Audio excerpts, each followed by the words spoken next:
Mary Jane adalah warga asal negara Filipina yang tertangkap tangan membawa heroin seberat 2,6 kg di Bandara Internasional Adi Sucipto, Yogyakarta.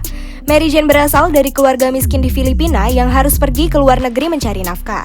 Dia juga disebut hanya sekolah hingga level SMP, menikah dini, dan mendapatkan kekerasan dari suaminya, berjuang untuk menghidupi dua anaknya Mark Darren dan Mark Daniel.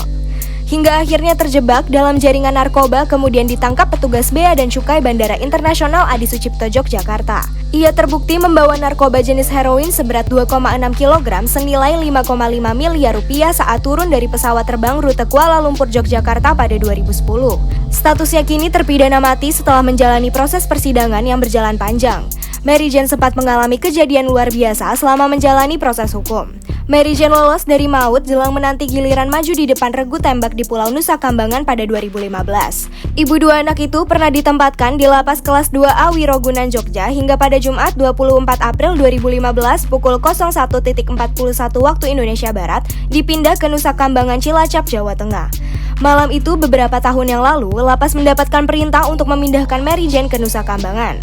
Setelah mendapatkan perintah, pihak lapas langsung membangunkan Mary Jane yang tertidur lelap di lapas yang berada di pusat kota Jogja itu. Ketika dibangunkan, Mary Jane tidak kaget dan tampak tenang. Perempuan itu juga sudah mengerti ia dibangunkan untuk segera dipindahkan ke lokasi eksekusi mati. Setelah bangun, Mary Jane menyempatkan diri untuk berdoa sebelum akhirnya dibawa ke Cilacap. Tak disangka dia akhirnya balik lagi ke Yogyakarta. Catatan tribunjogja.com, Mary Jane kala itu menjadi satu-satunya dari 9 terpidana mati yang sudah dijadwalkan eksekusi. Instruksi dari Presiden turun pada detik-detik menjelang Mary Jane akan menghadap regu tembak. Kala itu penyelidikan dibutuhkan lebih lanjut atas andil keterlibatannya. Pihak Mary Jane sudah menempuh berbagai upaya hukum. Upaya hukum telah ditempuhnya sampai ditolaknya peninjauan kembali atau PK kedua. Namun di detik-detik akhir menjelang eksekusi, Presiden Jokowi menundanya. Sebelumnya, Presiden Filipina meminta langsung kepada Indonesia untuk menunda eksekusi terhadap perempuan yang kala itu masih berumur 30 tahun. Kabar terbaru Mary Jane terungkap pada kunjungan Wakil Menteri Hukum dan HAM ke Lembaga Permasyarakatan Perempuan atau LPP kelas 2B Yogyakarta di Wonosari, Gunung Kidul. Wakil Menteri Hukum dan HAM atau Wamenkumham RI Edward Omar Syarif Hiyarich melakukan kunjungan pada Kamis 17 Februari 2022. Edward disebut sempat berbicara secara khusus dengan Mary Jane Veloso.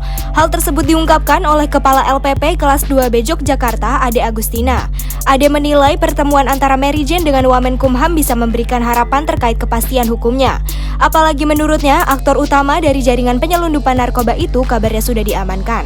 Menurut Ade, upaya keringanan hukum terhadap wanita asal Filipina tersebut sudah dilakukan lewat grasi dan peninjauan kembali atau PK. Namun, keduanya ditolak.